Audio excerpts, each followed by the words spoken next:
Hola, muy buenas noches a todos, bienvenidos. Estamos haciendo los últimos ajustes, aquí incluso también con el reloj. Estamos ya dando inicio a nuestra enseñanza del día de hoy, miércoles 12 de agosto, son las 7:05 en punto de la noche.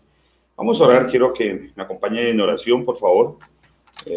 Algunas peticiones especiales de oración, sobre todo por sanidad para algunas personas y algunas personas muy allegadas a nuestra iglesia, como el caso del papá de Joana, el señor Argote, que se encuentra bastante delicado de salud. Vamos a orar por él. Igual vamos a orar por la sanidad y la restauración de una familia completa, mamá, papá e hija, cuya enfermedad de uno de ellos está ya terminal. Son personas que no conocen del Señor o que tienen una relación distante o una relación alejada de Dios. Se han ido más bien por los medios esotéricos, por el espiritismo, por brujería, por el hermano San Gregorio, en fin. La idea es que podamos nosotros acompañarlos en oración por esos momentos que atravesan, que son muy difíciles, y, y sobre todo que ellos puedan conocer del Señor. Además, oremos también por una otra familia. Hay un niño que ha mostrado cierta preocupación por lo que ha escuchado acerca del miedo, los temores que tenemos o que tienen los adultos, y que lógicamente los niños, como no saben cómo expresarlo, cómo desarrollarlo, ellos también tienen procesos depresivos. Bien lo decía el presidente de la República a través de una persona encargada del área de atención para los niños. Dice que finalmente no solamente las personas mayores y las intermedias, como quizás usted o como yo, pues tendríamos o sufriríamos de alguna situación difícil por este tipo de encerramiento, el confinamiento. También hablaban en esa alocución presidencial acerca de que los niños también entran en procesos depresivos, y por eso hay que estar muy pendiente de ellos, y hay que estar hablándoles a ellos, y hay que darles esperanza, y ellos deben ver en nosotros que hay alguna situación de problema. Podemos llorar, podemos decirles estamos preocupados, pero tenemos esperanza y vamos a salir de esto. Y no simplemente decirlo por decirlo, sino también empezar a vivirlo y empezar a expresarlo de manera continua, y sobre todo llevándolos a que con Dios hay esperanza. Bien, oremos pues por esto. Padre, colocamos en tu mano ese tiempo. Gracias por la oportunidad que nos da, Señor, de orar por otros, Señor. Oramos hoy, Señor, en el nombre de Jesucristo, de común acuerdo, por los familiares nuestros, Señor, porque estén protegidos, porque estén resguardados en su salud, Señor. Pero sobre todo, Padre, oramos en especial y en ese momento por el papá de Joana, por el abuelo de Daniel, el abuelo de Juan Camilo, Señor. Oramos por el señor Argote para que tú seas guardando y protegiendo su vida, y para que si en un momento determinado, Señor, dentro de todas las condiciones que se han dado, Señor, y su estado de salud, así finalmente obedece, Señor, a un estado de delicado estado de salud, y obedece a un estado ya de muerte, de fallecimiento, que des tranquilidad a sus familiares, pero sobre todo que tú lo recibas en tu seno, Señor. Siempre oramos, Señor, para que haya vida, y entendemos que la vida no solamente está en este tiempo, sino también desde ese tiempo hasta la eternidad. Por eso entendemos que tú has venido a darnos a través de tu Hijo Jesucristo una vida abundante, Señor. Y oramos, Dios, pues en el nombre de Jesús, de común acuerdo, para que ore, Señor, en sanidad sobre la vida del señor Argote.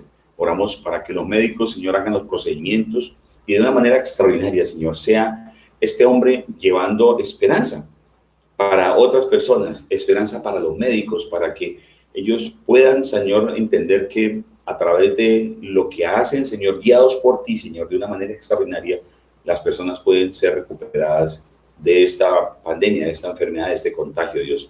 Colocamos pues en tus manos, Señor, a Joana, a José Daniel, a Juan Camilo, Señor, los colocamos en tus manos, a los hermanos y familiares de Joana también, para que tomes sus corazones y los afirmes en ti, Señor, y les des esa seguridad de salvación de su papá, de su abuelo, de aquel que es el pariente cercano, Dios. Bendícelos y guárdalos, Dios. Oramos, Dios, de nuevo por los enfermos, por las personas ancianas de nuestra iglesia, por las personas ancianas de nuestra casa, nuestros padres, nuestros hermanos, y oro especialmente por mi madre, Señor, para que guardes y bendiga su vida, Señor. Pero de nuevo, Señor, retomamos esa oración por aquellos que están enfermos. Oramos por aquella familia, Señor, que ha perdido a su papá por el COVID. La mamita se encuentra también contagiada de COVID, y hay un niño que está por allí solito, Señor, expuesto, Señor, a una orfandad, Dios. Pero tú, Señor, tienes cuidado de los huérfanos. Pero no oramos por que él quede finalmente huérfano, sino para que tú recuperes de manera extraordinaria a esa mamita, Señor, y le des sanidad. Oramos por aquellas personas que están ahora ocupando las unidades de cuidados intensivos en nuestro país y en el mundo entero, para que seas tú, Señor, llevando sanidad de una manera extraordinaria, Señor. Despeja, Señor, aquello que el enemigo quiere traer como turbiedad y quiere colocar como algo oscuro, Señor, y sombrío en la desesperanza, y sembrar desesperanza en las personas, Dios. Oramos, Señor, por aquella familia, esa mujer que está en estado terminal, Señor, abatida por una enfermedad distinta al COVID, Señor, pero que hoy, Señor, la tiene totalmente ya a puertas de la muerte, para que ella te conozca, para que su vida te conozca, para aquel que es su compañero, aquel que es su esposo, también te conozca, Señor, y se entreguen a ti, Dios del cielo. Se arrepientan, Señor, de su vida, de haberla entregado quizás a falsos dioses y a falsas filosofías, Señor, que finalmente no trajeron a nada más, Señor, sino a este estado de incertidumbre. Pero tú eres un Dios que da certeza, tú eres un Dios que da firmeza, Señor. Y por eso de corazón oramos por esta familia, Dios. Oramos igualmente por este chiquitín, Señor, que es huérfano de padre, que su mamá, Señor, presenta también un estado de enfermedad, de contagio, Señor, y que hoy, Señor, el niño tiene conocimiento de la esperanza verdadera, de la esperanza real, que eres tú, Dios del cielo. Bendícelo, Señor, en el nombre de Jesús, de común acuerdo, Señor. Oramos, pues, de nuevo, Señor, para que seas tú, Señor, tomando control de todo el ambiente que nos rodea, y que tu sangre preciosa nos lave, nos guarde y nos proteja. Oro especialmente por mi sobrina, Señor, que entendemos que está enferma, que ha pasado por un momento difícil de enfermedad, que no ha sido diagnosticada, Señor, por el contagio, Señor, pero que se encuentra delicada, aun cuando ha recuperado y se ha recuperado en estos días.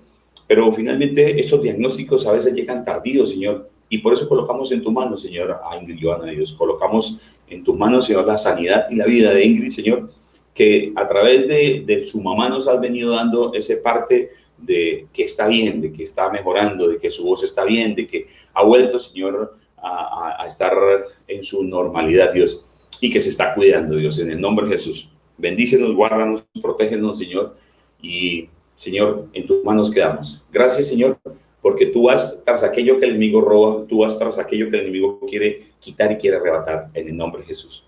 Oramos, pues, Dios, en el nombre de Jesús por este tiempo, para que tú guíes a las autoridades y para que tú nos guíes a nosotros, Señor, como pueblo tuyo, como hijos tuyos, para dar ejemplo ante otros de usar el tapabocas, de tener los cuidados y las medidas cautelares en ese sentido, Señor, de si alguna situación se está dando a nuestro alrededor, nosotros nos resguardemos y nos protegemos, Señor. Y oramos por aquellos que de una forma no comprensible, Señor, salen de parranda, salen a festejar y suman, Señor, cifras absurdas en este tiempo de pandemia, como las que la policía ha reportado de 300 y tantas fiestas en un lado, 350 y tantas fiestas en otro lado, y se encuentran no solamente alicorados, consumo de drogas, sino también con armas de fuego, Señor, y sin medidas de protección, Dios. Bendice, Señor, y dale entendimiento y comprensión a aquellos que se juegan la vida por simplemente tomar decisiones de desafuero de sus carnes, Señor, en el nombre de Jesús. De común acuerdo oramos, pues, y entregamos este tiempo en tus manos en el nombre de Jesús. Amén y amén. Muy bien, vamos con la palabra del día de hoy, esta noche. Recordemos, hoy es agosto 12, el mes número 8 de este año 2020. Algunos dicen que lo que es de marzo hasta cuando pase la pandemia no se cuenta, así es de que en un momento determinado, yo que estoy próximo a cumplir años, seguiré en mis mismos 40, porque esto está detenido. Vi que días en un almacén que decía cambio de temporada. ¿Cuál temporada si nos quedamos en una sola? Entonces no sé cuál cambio de temporada se está dando, pero en fin, cada quien en lo suyo, y los almacenes y los diseñadores y la gente que vende vestidos y todo lo demás piensa siempre en avanzada, y está bien porque no podemos quedarnos, pero finalmente lo cierto es que si compraste ropa para una temporada, está fuera temporada ya. Muy bien, vamos entonces a la palabra de hoy, y quiero recordarles algo antes de iniciar la palabra. Se confirmó una tutela que pidieron algunos ancianos y que realmente interpuso el exministro Rudolf Holmes frente al derecho al trabajo. Y lo que decía básicamente esta tutela es que los ancianos o aquellas personas mayores también tienen derecho a salir a la calle y no quedarse encerrados por el efecto de la pandemia, para el efecto de no quedar contagiados por COVID, ¿cierto?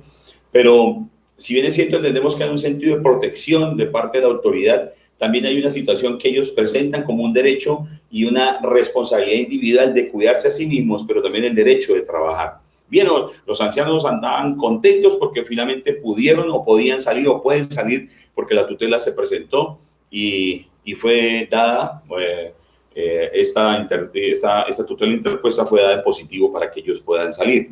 La Corte Constitucional quedará pendiente entonces de definir si sí o no continúa con esa misma línea, pero pues oremos. Mientras tanto, los que tienen canas tienen ganas de trabajar, porque es que hay algunos que no tienen canas y no tienen ganas de trabajar. Recuerde que la Biblia dice que el que no trabaja, que no coma. Bien, por favor acompáñame al libro de Lucas capítulo 19 y nos vamos a quedar ahí en esa porción a lo largo de la palabra. Lucas capítulo 19, verso número 10 y arrancamos. Dios recupera lo que se pierde. Dios recupera lo que se pierde. Muy bien. Dice, verso número 10. Porque el Hijo del Hombre vino a buscar y a salvar lo que se había perdido. De nuevo, porque el Hijo del Hombre vino a buscar y a salvar lo que se había perdido. Padre, oramos en el nombre de Dios Jesucristo. De común acuerdo nos quedamos en ti, Señor, y nos depositamos en ti, Señor. Y te pedimos de corazón que seas tú ya hablando de una manera tan contundente, tan fuerte, tan firme a nuestro espíritu, a nuestro entendimiento y al entendimiento y la comprensión y el espíritu de aquellos que nos escuchan, Señor, y de aquellos que quizás nunca han tenido esa oportunidad o nunca han abierto su corazón para escucharte, que tú hables de una manera firme, Señor, para que ellos comprendan que tú has venido, Señor, como hijo de Dios, has venido a buscar a aquellos que se han perdido, que tú has venido a traer salvación a aquellos que se han perdido, a aquellos que están perdidos, a aquellos que de una forma u otra se han perdido, Dios. Oramos pues en el nombre de Jesús de común acuerdo. Úsame, Señor, para llevar el mensaje a tu gente y úsame, Señor, para que este mensaje llegue a muchas personas, Dios, y que reciban libertad y reciban sanidad en el nombre de Jesús. Amén. Y que esa salvación también llegue a sus corazones. En el nombre de Jesús. Amén. Muy bien. Lucas está dentro de los 4 evangelios que leemos en la palabra de Dios. Estos 4 evangelios fueron después de unos concilios en los cuales se reúnen los apóstoles y determinan cuáles son los libros que deben contener el Nuevo Testamento, y ellos validan, y porque Jesús finalmente también lo hace así, valida el Antiguo Testamento, es decir, Jesús dice cuáles son los libros que conforman el Antiguo Testamento, y por eso nosotros como iglesia cristiana protestante hablamos de los libros deuterocanónicos, es decir, los que están en el canon y los que han sido avalados por el canon hebreo también. Entonces son avalados por Jesús, y también entonces los apóstoles validan y conforman lo que son los libros del Nuevo Testamento. Por eso algunos hallazgos posteriores hablan del evangelio de los sutanos, de Menganejo, de Pendejo, del Apocalipsis de no sé quién y si sé cuándo, de no sé. Están los que están. Están los que están. ¿Ok? Lucas no fue exactamente o no estuvo directamente vinculado al ministerio de Jesús. Él no era judío, él era griego. Y Lucas era un médico y tenía la particularidad de que además de ser médico, era historiador. Por eso el evangelio de Lucas tiene una consistencia y una firmeza, no solamente en su historicidad, sino en la firmeza de lo que allí se declara, en lo que allí se describe, porque se dio a la investigación y por eso se relatan con tanto detalle algunos eventos muy particulares dentro de este evangelio. Él era un griego de Antioquía y fue convertido por el apóstol Pablo, ¿ok? Por Pablo, que era Saulo de Tarso. Entonces, aquí este hombre, Lucas, coincide en el conocimiento de lo que tiene Pablo también, ¿cierto? Porque era una persona que buscaba, que leía, era conocedor, y fuera de eso también buscaba testigos que realmente fueran fieles para validar lo que iba a escribir, lo que estaba escribiendo. Él se habla que entonces no solamente el escritor del libro de Lucas, sino también el escritor del libro de los Hechos de los Apóstoles, y se convierte en el compañero de Pablo. Él escribe con mentalidad griega, es decir, escribe de griegos para griegos. Por eso tiene una lectura tan clara y tan concreta acerca de lo que es la vida de nuestro Señor Jesucristo. Pero antes de iniciar la enseñanza de hoy, la predicación de hoy que titulamos, recuerde, Dios recupera lo que se pierde. Dios recupera lo que se pierde. Vamos a definir algo primero. Definamos unos conceptos. Quiero que definamos la restitución, la restauración, la recuperación, y miremoslo así entonces. La restitución es una llave del reino. Restitución es cuando Dios nos pide que nos despojemos de algo, ¿cierto? Ya sea por defensa de su obra, nosotros somos despojados de algo, es decir, usted y yo estamos defendiendo la causa del Señor o estamos promoviendo la causa del Señor y hemos sido despojados de algo, entonces Dios lo que hace es que a usted y a mí nos devuelve lo que nos fue quitado, o Dios nos restituye aquello de lo cual nos despojamos.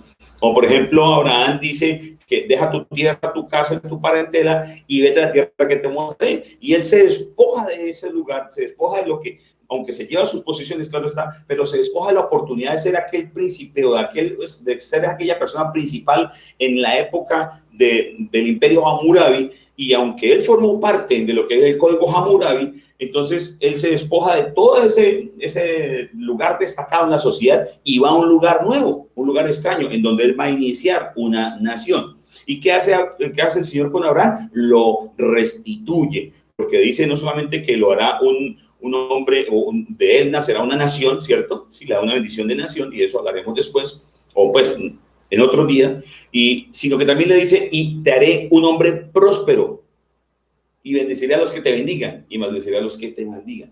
Entonces, fíjate que Dios está restituyendo a Abraham. Tiene que ver con un ministerio, y ese ministerio de la restitución tiene que ver con lo que se refiere a la sanidad interior. Y la palabra de Dios dice, busquen su restauración. Y esa restauración estoy hablando de la restitución, me desenfoqué, disculpen. Cuando hablamos de la restitución, estamos hablando entonces de ese lugar, de ese momento en el cual nosotros somos despojados, ¿cierto? Miremos otro ejemplo, el ejemplo de José.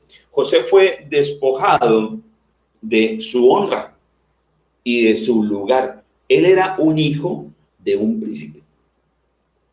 Él era hijo de un hombre que era prominente en su tierra. Luego tenía como herencia su principado. Y además de eso, era uno de los consentidos de su papá.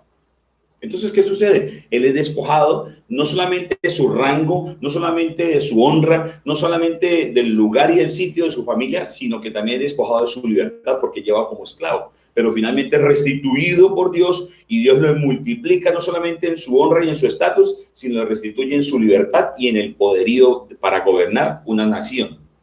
Ahora hablemos de la restauración. La restauración es algo que se me daña. Tiene que ver con aquello que se me daña, con aquello que se avería, con aquello que se rompe. Y Dios está atento entonces para reparar aquello que se daña, aquello que se rompe, aquello que se avería. Y Él está atento para arreglarlo o repararlo y restituirlo. Y ahí sí tiene que ver con el ministerio de la restauración, que es la sanidad interior, que es lo que hablaba ahora. Y dice la palabra, busquen su restauración. Nosotros tenemos que buscar la restauración. Cada uno de nosotros debemos buscar la restauración. Algo más que quiero que miremos, otro concepto, es la recuperación, porque es muy importante que entendamos esto, porque si Dios viene a recuperar lo que se pierde, ¿cierto? Entonces tenemos que mirar que hay algo que puede ser que se esté recuperando porque debe ser restituido, o porque debe ser restaurado, o porque debe ser recuperado. Y cuando hablamos de recuperación, estamos hablando de aquello que me ha sido quitado, aquello que ha sido arrebatado por el enemigo, aquello que ha sido arrebatado por terceras personas, por su avaricia, por su malicia, puede ser también por su ceguedad frente al mundo, y que han sido ensombrecidos por el reino de las tinieblas. Hablamos de la recuperación cuando se nos quita algo y entonces Dios lo recupera por nosotros. ¿Ok? Cuando Dios recupera algo por ti, porque no está en tus manos, no está en tu capacidad de recuperarlo, hacerlo, entonces Dios lo hace. Entonces hablamos de recuperación. Entonces veamos con unos ejemplos bíblicos esto que tiene que ver con la restitución, la restauración y la recuperación. Lo primero, vaya conmigo y guarde la marca en el libro de Lucas, por favor. Pero vayamos primeramente al segundo libro de Reyes, capítulo 22, verso 1 al 7. Capítulo 22 del segundo libro de los Reyes, capítulo 22, 2 Reyes 22, 1, 7. Y arrancamos con Josías.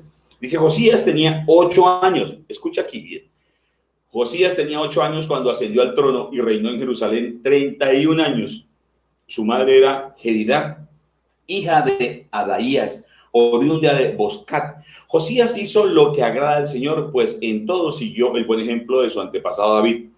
Escucha aquí, no se desvió de él en el más mínimo detalle.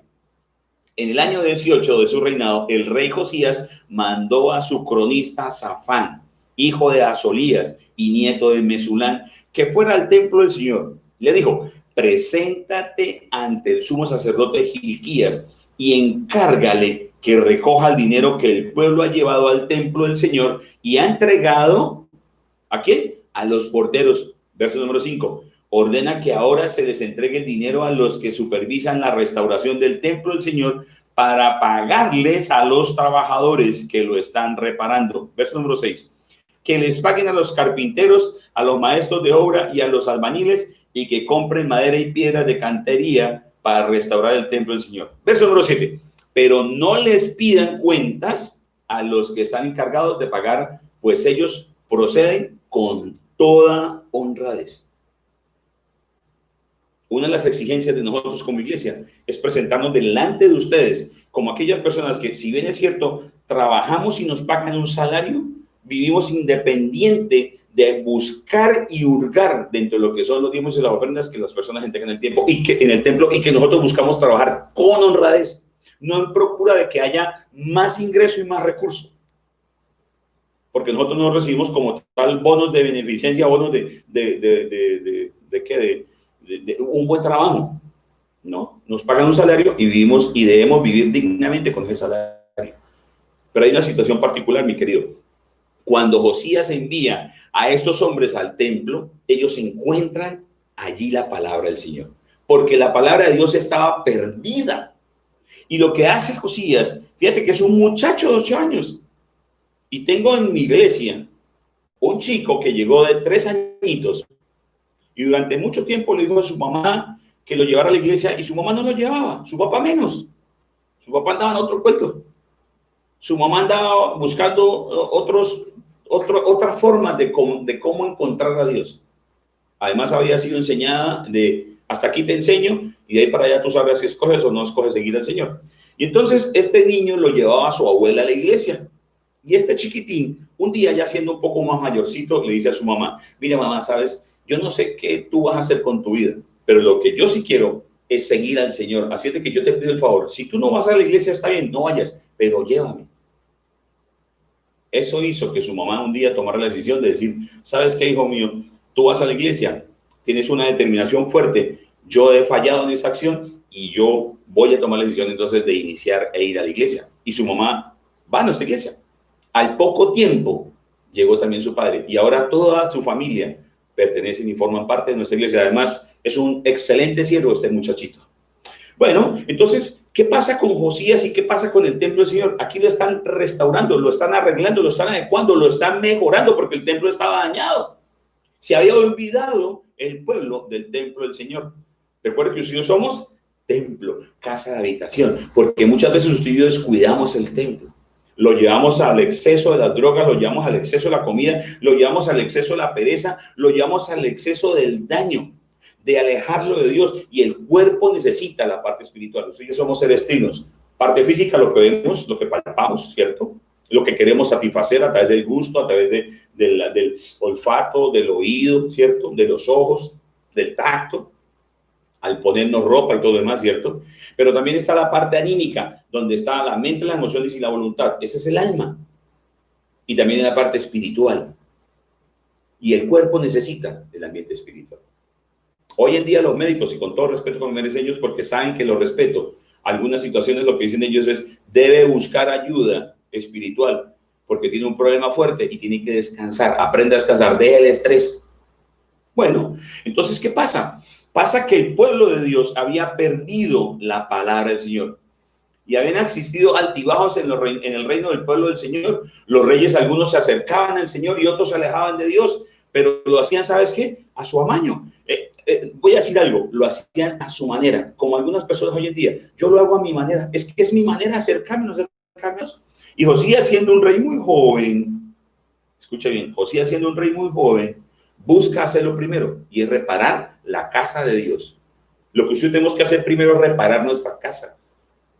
¿Qué está pasando aquí? Y se repara empezando por lo que es primario, la búsqueda de lo espiritual. Y la búsqueda espiritual no en cualquier sitio, sino en el lugar correcto, en la casa de Dios, en el Señor, en su palabra.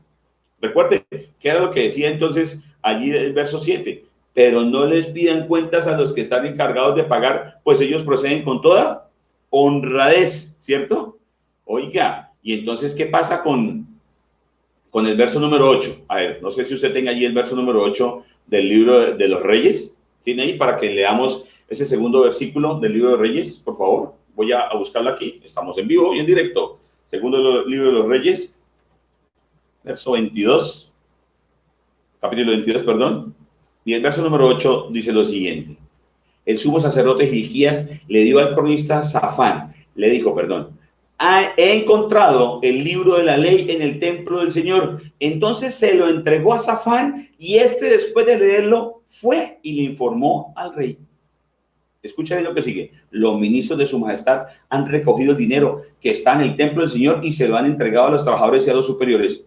El cronista Safán también informó al rey que el sumo sacerdote Hilquías le había entregado un libro, el cual leyó en su presencia. Cuando el rey lo oyó, escucha bien, verso número 11, las palabras del libro, oyó las palabras del libro de la ley, se rasgó las vestiduras y dio esta orden a Hilquías, el sacerdote, a Hilcán, hijo de Safán, a Bor, hijo de Micaías, y a Safán, el cronista, y así a su ministro personal. Escuche la orden que dio el rey.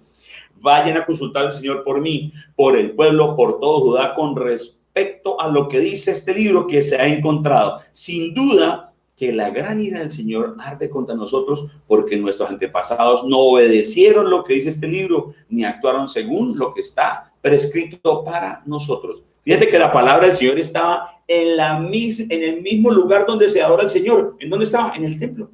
¿Y sabes qué dice el Señor? Dice que Él colocará en nuestro corazón, que Él ha puesto en nuestro corazón su palabra. Eso es lo que cuando empezamos a leer nosotros mismos la Biblia, el Espíritu Santo revela en nuestro corazón la comprensión de esa palabra. Y por eso en estos días es el Señor que no se comunica a través de visiones, ni de profetas, ni a través de cosas extrañas, sino que dice, lo hace a través de su Hijo Jesucristo y por medio de su palabra. Hebreos capítulo 1, por favor.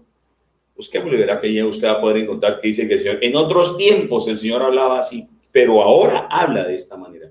Y muchas veces usted y yo buscamos a Dios en lugares equivocados y buscamos al Señor en otro lugar, sabiendo que lo podemos encontrar en la palabra del Señor. Y eso sucede hoy, en muchos templos, en muchas transmisiones de este tipo, es decir, donde se enseña la palabra del Señor, lo que se enseña más es acerca de programación neurolingüística, se enseña sobre pensamientos positivos, se enseña cómo colocar la mente en blanco para poder entrar en contacto con el universo y encontrar la belleza de la creación. Usted no encuentra la belleza de la creación si no lee la Biblia, hermano. Y lo que tenemos que tener presente, mi querido, es que con frecuencia se extraía la palabra de Dios. Perdón. Hay grupos enteros que están siendo guiados por formas distintas de la palabra. Toman la palabra y toman un libro y dejan la palabra a un lado y se guían por el libro. Por eso el Señor dice en una de las cartas a través de los apóstoles, dice que no se guíen por filosofías, por vanas filosofías, pero por filosofías engañosas, porque el Señor siempre recuerda que Él recupera lo perdido. ¿Qué hizo el Señor con el pueblo? Bueno, el pueblo estaba haciendo un proceso de restauración del pueblo, ¿cierto? Del templo, perdón, porque estaba dañado. ¿Y qué hizo el Señor? A través de la restauración del templo, hace sanidad interior a su pueblo. Es importante. Bueno, segundo, antes quiero que usted piense lo siguiente, diga, yo soy la iglesia. Muy bien, ahora usted diga conmigo así, que la palabra del Señor nunca se extravíe de que soy la iglesia. Siempre debe leer la palabra del Señor. Es que hay muchas personas que van y buscan comentarios de evangelistas muy expertos, y no estoy diciendo que esté mal, pero se quedan con el comentario y nunca leen lo que es el versículo. Hay que leer la palabra del Señor, que es la que da fuerza y convicción. Segundo, la oveja perdida. Lucas 15, por favor. Lucas 15:3 dice lo siguiente. Él entonces les contó esta parábola. Supongamos que uno de ustedes tiene 100 ovejas y pierde una de ellas. no deja las 99 en el campo y va en busca de la oveja perdida hasta encontrarla. Y cuando la encuentra, lleno de alegría, la carga en los hombros y vuelve a la casa. Al llegar se reúne con sus amigos y vecinos y les dice: alégrense conmigo, ya encontré la oveja que se me había perdido. Les digo que así también en el cielo habrá más alegría por un solo pecador que se arrepienta que por 99 justos que no necesitan arrepentirse. Y en alguna otra versión dice que se hace fiesta en el cielo. Y esto lo menciono porque algunos cristianos dicen que el Señor no es un Dios serio y un Dios que no permite la alegría. Pero primero, recuerde que el Señor dice en su palabra que Él ha puesto en nosotros al Espíritu Santo y que el Espíritu Santo, el fruto del Espíritu Santo es amor, alegría. Después del amor viene la alegría. Y fíjate que dice que habrá alegría en el cielo por uno que estaba perdido y se arrepiente. La versión que les menciono dice que hay fiesta en el cielo por uno que se arrepiente y llega al Señor. Bueno, entonces encontramos aquí que hay 100 ovejas, pero una se extravía, una se pierde, una se va. ¿Qué hace el pastor? Deja las 99 y va tras la que está perdida. Y esta parábola habla bien de la misión de nuestro Señor Jesucristo, porque Él es el pastor y nosotros somos sus ovejas. Y aunque el Señor Jesús es el pastor, Él siempre a ti y a mí nos cuida bien, aunque algunos de nosotros o algunas personas en su momento determinado se nos embolata la ruta y cogemos por otro lado. A algunos otros se enredan o nos enredamos en otras circunstancias. Por ejemplo, nos enredamos en nuestras preocupaciones, nos enredamos en nuestras dificultades, nos enredamos en nuestras necesidades, nos enredamos en los problemas y nos enredamos en las limitaciones humanas. Otros se distraen, otros terminan cayendo, pero lo más importante es que el pastor, que es Jesús, se preocupa por cada uno de sus ovejas, se preocupa por cada uno de nosotros y lo hace de una manera particular porque tiene la capacidad para hacerlo. Finalmente, Él es todopoderoso.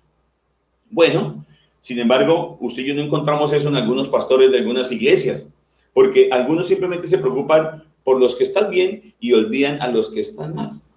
Algunos se van solamente por los que generan cierto beneficio y se olvidan por los que no generan cierto beneficio. Y hay otros que continuamente quieren vivir robando luz del pastor, pero ni rajan ni prestan el hacha, es decir, ni sirven ni permiten un feliz funcionamiento en la iglesia porque colocan obstáculos. Por eso en Ezequiel 34, el versos 3 al 7, quiero que lo lea usted en su casa muy tranquilamente, el Señor describe las clases de las ovejas en el rebaño del Señor. Y describe también que duramente el Señor va a reprocharle a los pastores aquellos que se han abandonado a sus placeres personales, como por ejemplo, simplemente mirar sus triunfos y sus éxitos. Algunos no permiten que se les toque porque se les sale la unción. Algunos otros simplemente quieren ser el ombligo del mundo y algunos otros simplemente buscan tener mucha riqueza.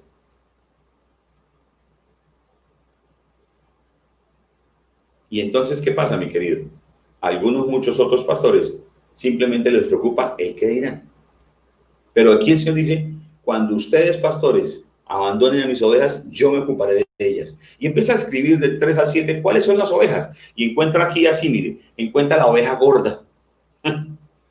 No es que tenga problemas de obesidad esta oveja, no es que come tanto, se alimenta tanto, se robustece tanto, que hay momentos en el cual la oveja debe dar lana y debe también dar carne.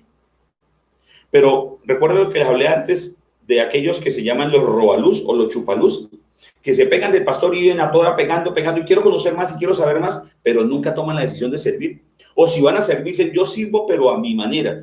Cuando uno llega a servir al Señor, uno no sirve a la manera de uno sirve a la manera de la que el Señor le está presentando y según la necesidad de la iglesia en donde se vaya a prestar el servicio.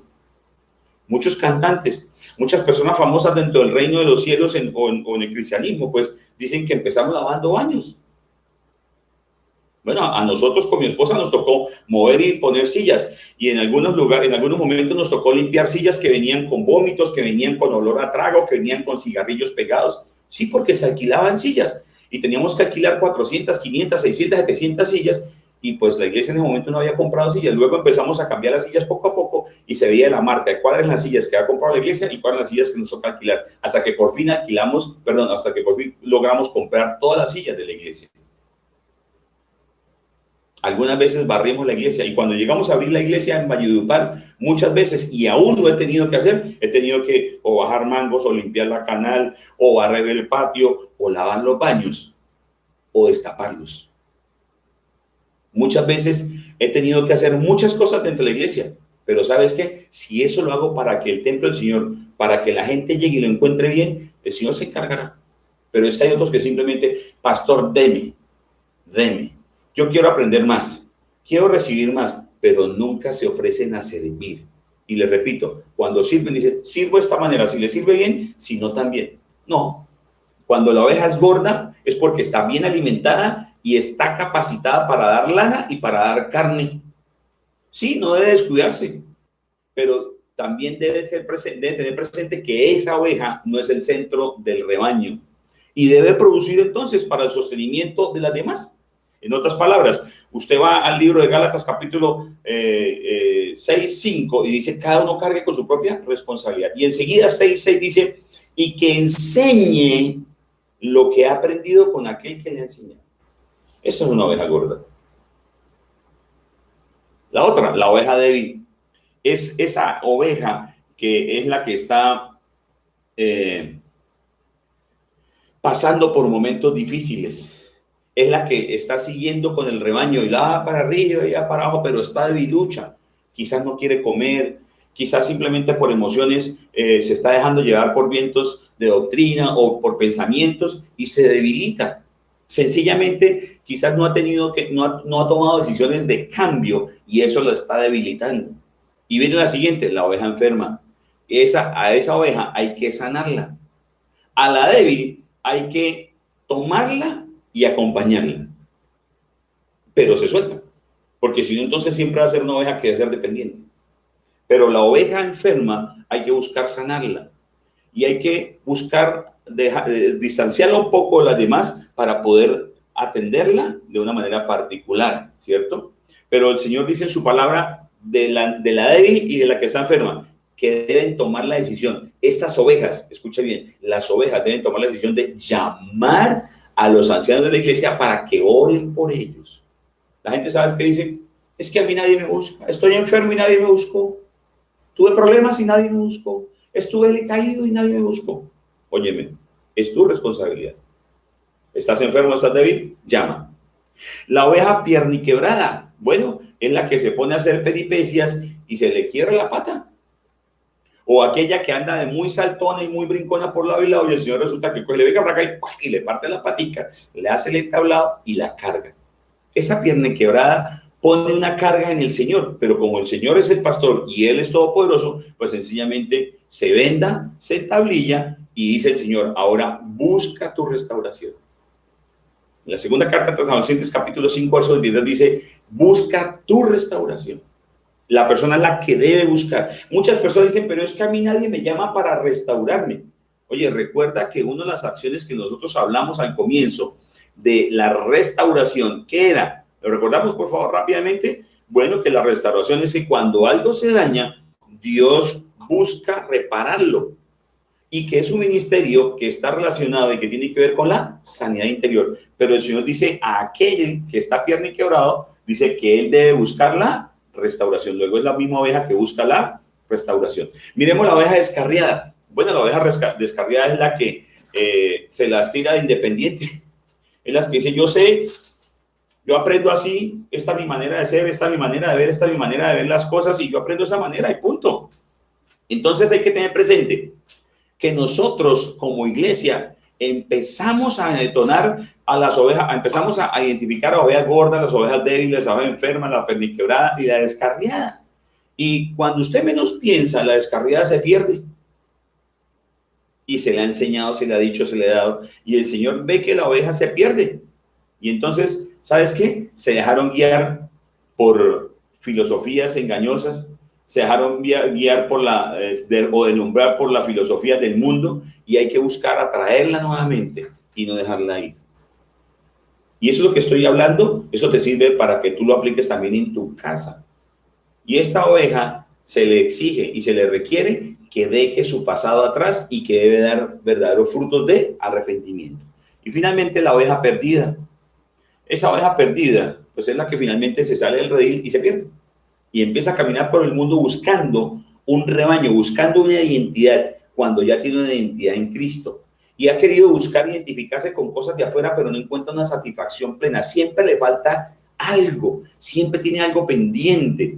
Y esa es la que hay que buscar y recuperar, como dice la parábola que estamos leyendo, ¿cierto? Pero se le debe decir a esta oveja que no debe volver atrás, que no debe volver a su vida pasada. ¿Qué es lo que decía el verso de Lucas en el verso número 7? Hay más gozo por un pecador que se arrepiente que por muchos que no se arrepienten. Debemos pedir entonces a este tipo de ovejas. ¿A cuál oveja? A la perdida, a la descarriada y a la pierniquebrada, que den frutos de arrepentimiento y que tengan cuidado de no perderse. Bueno, muy bien. Vamos al tercer punto, la moneda perdida. Seguimos en Lucas capítulo 8, verso 10, capítulo 15, versos 8 y 10. O supongamos que una mujer tiene 10 monedas de plata y pierde una. No enciende una lámpara, barre la casa y busca con cuidado hasta encontrarla. Y cuando la encuentra, reúne a sus amigos y vecinos y les dice: alégrense conmigo, ya encontré la moneda que se me había perdido. Verso número 10. Les digo que asimismo se alegra Dios con sus ángeles por un pecador que se arrepiente. Y vuelve el Señor y dice que hay alegría en el cielo y que hay una convocatoria, hay un convite en el cielo para decir: la que estaba perdida, la encontramos. Y es asombroso cómo comunica Dios este mensaje. Y Jesús ha sido un experto y es un experto maestro en el manejo de la palabra. Y por esa razón a Jesús, una de las revistas del Jet Set más conocidas a nivel mundial, lo calificó como aquel que entregó el mensaje de la manera más clara y más contundente a sus seguidores. Por eso sus seguidores no se pierden, por eso sus seguidores no nos perdemos, por eso sus seguidores no debemos buscar por fuera, porque todo lo encontramos y lo podemos deducir y encontrar, y si no lo entendemos, poder comprenderlo por medio de la guía del Espíritu Santo. Pero aquí el Señor está diciendo varias cosas. Miren lo que hace la mujer. Enciende la lámpara. ¿Cuál es la lámpara? Dice: tu palabra es lámpara a mis pies. ¿Qué busca entonces la mujer primero? La lámpara. ¿Qué fue lo que hizo Josías cuando mandó a arreglar el templo, mandó a adecuar? Pero el sacerdote encuentra un libro. ¿Qué es lo que hace? Que lo lea y que todo el pueblo lo lea y que el pueblo se arrepienta para que pida perdón. Y al pedir perdón será restaurado el pueblo. ¿Qué más dice el Señor? Que busquemos la oveja perdida, ¿cierto? Y para buscar la oveja perdida, ¿qué hace? Amontan a las 99 y se va en procura, en la soledad, la persona, es decir, el pastor, se va en procura a buscar aquella que estaba perdida. Luego usted y yo tenemos que buscar la palabra de Dios a solas, en la intimidad. ¿Por qué, mi querido? Porque Dios recupera lo que se pierde, pero cuando tú lo buscas en tu intimidad y en tu soledad. Entonces, ¿qué hace aquí? La mujer enciende la lámpara. La lámpara, recuerde, otra vez, es la palabra del Señor. Dice que cuando algo se pierde, entonces hay que buscarlo cuidadosamente. Entonces hay que ponernos pilas y seguir con asiduidad la búsqueda hasta poder encontrarlo. ¿Qué más? Dice que barre la casa, es decir, levanta los muebles y todo lo demás y organiza todo y limpia, porque muchas veces las cosas que se pierden terminan en la basura. Y lo que termina en la basura son cosas valiosas. ¿Qué más? Dice que cuando se produce el proceso de la recuperación, y recuerden lo que estamos hablando, recuperar es aquello que se ha perdido, recuperar es aquello que se nos ha sido quitado. Recuperar tiene que ver con aquello que a ti y a mí nos quitaron, nos arrancaron, nos ha sido arrebatado por el reino de las tinieblas. ¿Y sabes qué hace el Señor? Él lo recupera por ti. Entonces, ¿qué pasa, mi querido? Bueno, entonces pasa que cuando usted y yo vemos entonces, la mujer enciende la lámpara, barre toda la casa con cuidado, se encuentra el proceso se encuentra en el momento crucial y encuentra la moneda perdida. Y allí está la recuperación. ¿Y qué más hace esta mujer? Hace una convocatoria para una fiesta, comparte su alegría con todos sus amigos, con todos sus vecinos, y esto es agradable. Y así como dice una persona, esto es lindo, esto es hermoso. No, porque la alegría no es egoísta, la alegría se transmite y se puede compartir. Bueno, y aquí hay algo claro, mi querido. Jesús es claro y contundente cuando dice esto: las monedas, las ovejas están haciendo referencia a las almas que se han estado perdiendo y que es necesario en ellas el arrepentimiento por medio de la guía del Espíritu Santo. ¿Esto conlleva qué? A la recuperación, mi querido. Y la recuperación es la que a ti y a mí nos da la paz que proviene de Dios y proviene de una relación personal con el Señor. Cuarto punto, el hijo perdido. Verso número 11, la primera parte. Un hombre tenía 2 hijos. Y voy a hablarle de 2 hijos. El primero, 4:1, el hijo menor. 12:13, ahí seguido, por favor, los versos. El menor de ellos le dijo a su padre: papá, dame lo que me toca de la herencia. Así que el padre repartió sus bienes entre los 2. Poco después, el hijo menor juntó todo lo que tenía y se fue a un país lejano. Allí vivió desenfrenadamente y derrochó su herencia. Y sabes qué, esto es muy impactante, porque eso se sigue cumpliendo hoy, mi querido. Hoy en día, la persona que es rebelde, el rebelde sin causa, siempre está buscando más comodidades de las que tiene, y tiene todas las comodidades y busca más comodidades, y deja todo lo que tiene para ir a buscar el goce, el deleite de la vida. Quiere ir a probar por sí mismo lo que el mundo le ofrece. Va tras lo que está allá afuera, porque lo que está aquí adentro me tiene cohibido. Lo que está adentro no me permite disfrutar, y por eso, papá, dame mi herencia y lo que me pertenece. Reúne lo suyo y se va de parranda. Este es el hijo perdido. Ya sabemos cómo termina este hijo. Ve que se acaba su dinero y tiene que ir a alimentar unos cerdos porque consigue ese trabajo. Y él se da cuenta que lo que están comiendo los cerdos, pues, además de que le da hambre porque no tiene nada que comer, dice: en mi casa comen mejor aquellos que trabajan para papá. Y él dice que se arrepiente y vuelve a su casa. Y su papá lo ve venir de lejos y sale al encuentro y lo restituye. Y aquí viene otra vez la restitución. Bueno, mi querido, ¿y qué pasa con el hermano mayor? Verso, por favor, 28 y 32. Al 32. Indignado, el hermano mayor se negó a entrar. Así que su padre salió a suplicarle que lo hiciera. Pero él le contestó: fíjate cuántos años te he servido sin desobedecer jamás tus órdenes, y ni un cabrito me has dado para celebrar una fiesta con mis amigos. Pero ahora llega ese hijo tuyo que se ha despilfarrado tu fortuna con prostitutas, y tú mandas a matar en su honor el ternero más gordo. Hijo mío, le dijo su padre, escuche bien aquí, tú siempre estás conmigo y todo lo que tengo es tuyo. Pero teníamos que hacer fiesta y alegrarnos, porque este hermano tuyo estaba muerto, pero ahora ha vuelto a la vida. Se ha perdido, pero ya lo hemos encontrado. Y es que algunos son como este hijo mayor. Este hijo mayor trabaja con su padre, está todo el tiempo con su padre, está metido en todos los negocios de su padre, pero ¿sabes qué? No disfruta. Y no disfruta porque se ha vuelto un hombre laboradicto, un hombre religioso, un hombre que se llena de trabajo y de muchas cosas, y nunca toma con libertad un cabrito para hacer una fiesta, porque considera que no es suyo, y siempre vive como con el prestado. Por eso aquí le dice el papá: hijo mío, le dijo su padre, tú siempre has estado conmigo y todo lo que tengo es tuyo. Y muchas veces nosotros nos negamos a vivir la libertad y a vivir del goce y el disfrute y la alegría de la libertad, porque nos vemos agobiados por tanto que hacemos, por tanto que queremos hacer para ser perfectos, pero nos carcome la envidia, nos recriminamos unos a otros o nos recriminamos a nosotros mismos, y sencillamente cuando llegan buenas noticias de que uno que se perdió llegó, nos da rabia. Y el Señor dice: deja los actos religiosos, deja la religiosidad a un lado. Y aquí lo que el Señor llamaba la atención era a los fariseos y los maestros de la ley, que estaban continuamente en el templo diciendo la palabra, pero no disfrutaban y no vivían la libertad. Siempre era haciendo actos y actos religiosos, pero no vivían libres. ¿Qué invita el Padre? ¿A qué invita el Señor a este hombre? Verso 32. Pero teníamos que hacer fiesta y alegrarnos, porque ese hermano tuyo estaba muerto, pero ahora ha vuelto a la vida. Se había perdido, pero ya lo hemos encontrado.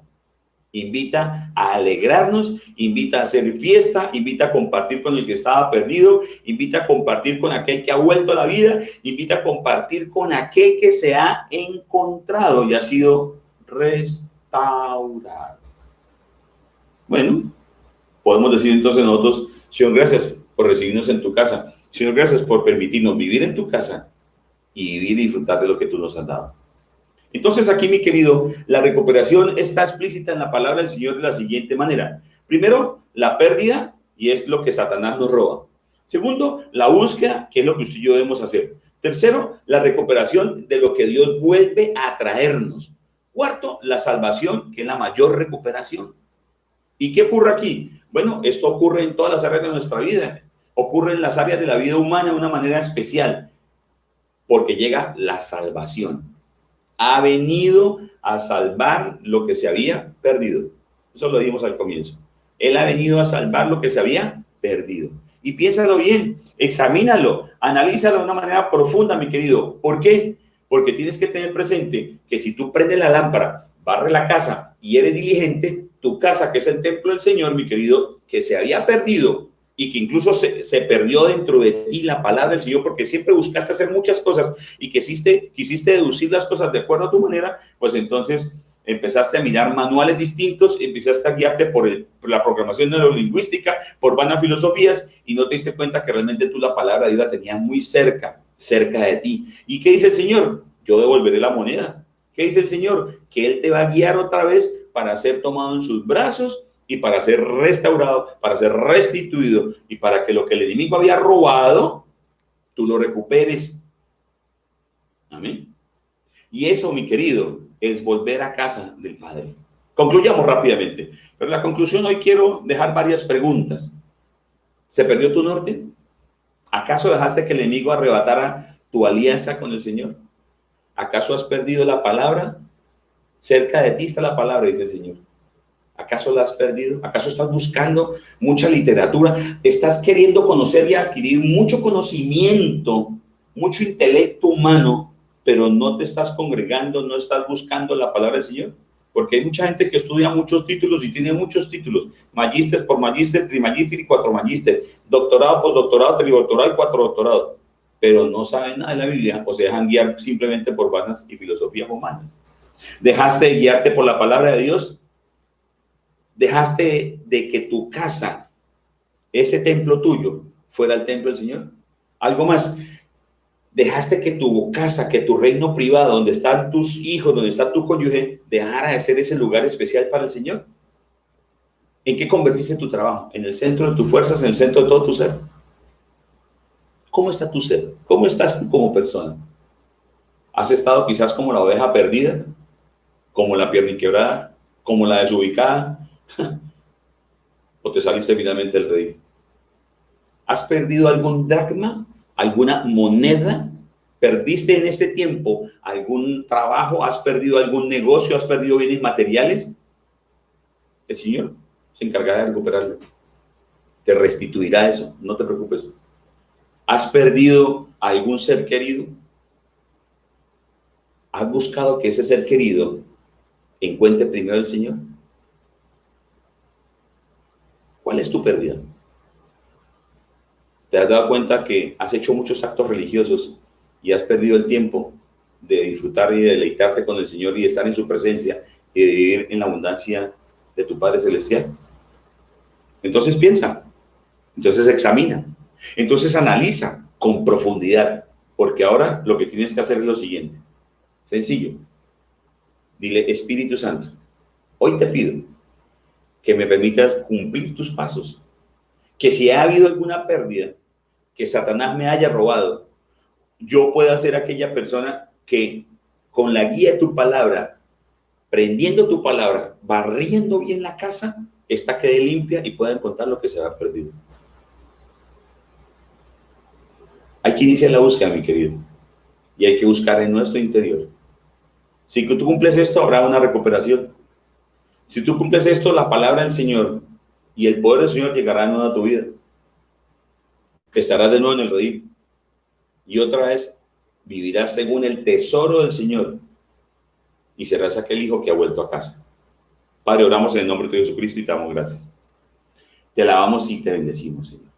Tú eres aquel Dios perfecto, Señor. Tú eres aquel Padre bondadoso, aquel Padre generoso y extraordinario, Señor. Gracias por tu palabra que es verdad, Señor. Y gracias, Señor, porque hoy entendemos y comprendemos que tú, Señor, recuperas lo perdido, Señor. Hoy quizás nos hemos entregado y hemos dejado muchas cosas al lado, Señor, pero queremos entregarnos en ti, llegarnos a ti, tomar por nuestra acción para barrer y ser cuidadosos al encender la lámpara para ver con claridad y despejar absolutamente todo, para barrer hasta encontrar el tesoro que se ha perdido, para dejar aquello que consideramos que está seguro, como esas 99 ovejas, e ir tras lo perdido, tras ese hijo, o tras ese cónyuge, o tras ese familiar que está perdido. Hoy, Señor, sabemos que lo que el enemigo nos robe, tú nos lo darás de nuevo, Señor. Por eso oramos hoy, Señor, en el nombre de Jesucristo, de común acuerdo, y te pedimos que con la guía de tu Santo Espíritu, hoy, Señor, nos ayudes a comprender y a entender que tú recuperas lo que se pierde. Por favor, iglesia, ahora allí, si usted sabe o si usted ha podido entender qué se ha perdido en su vida o qué se ha perdido, ore por favor por eso y pídale al Señor que lo guíe para que pueda encontrarlo. Ahora, si perdiste algo, ya se perdió, ok, suéltalo. Pero hay algo.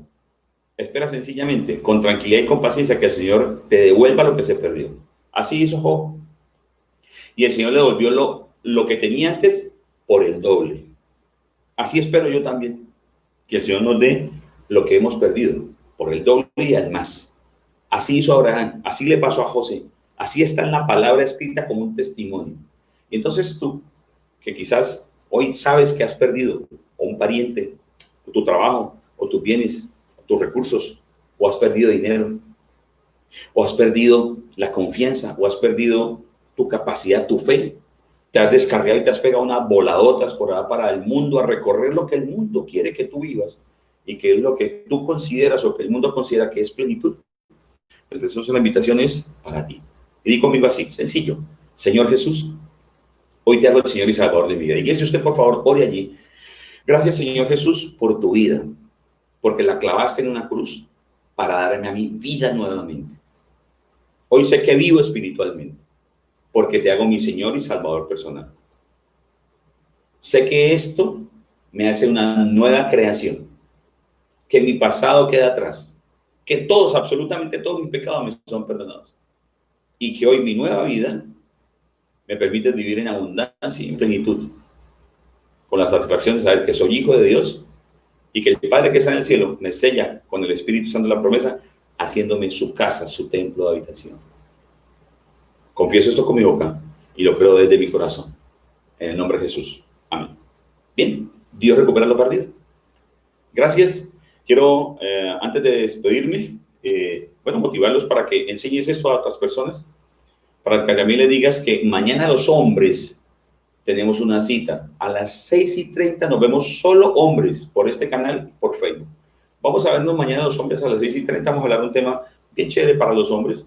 Y además de eso, es un tema que Dios tiene para ti, hombre. ¿Ok? Y además de eso, a las 5 de la tarde mañana vamos a tener una entrevista de un héroe. Entonces, la invitación es para que tú vincules a tus muchachos.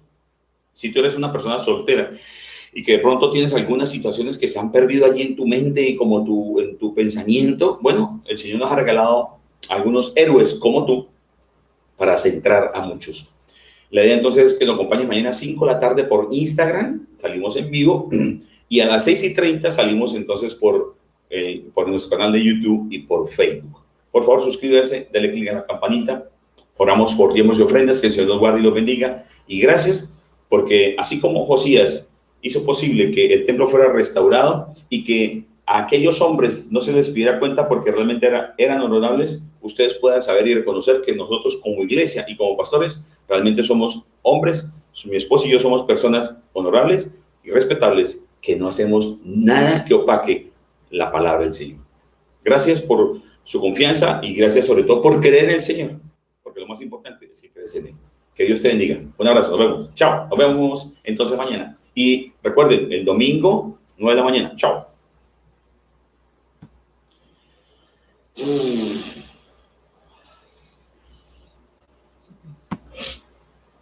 Yo empecé la prédica a las 7.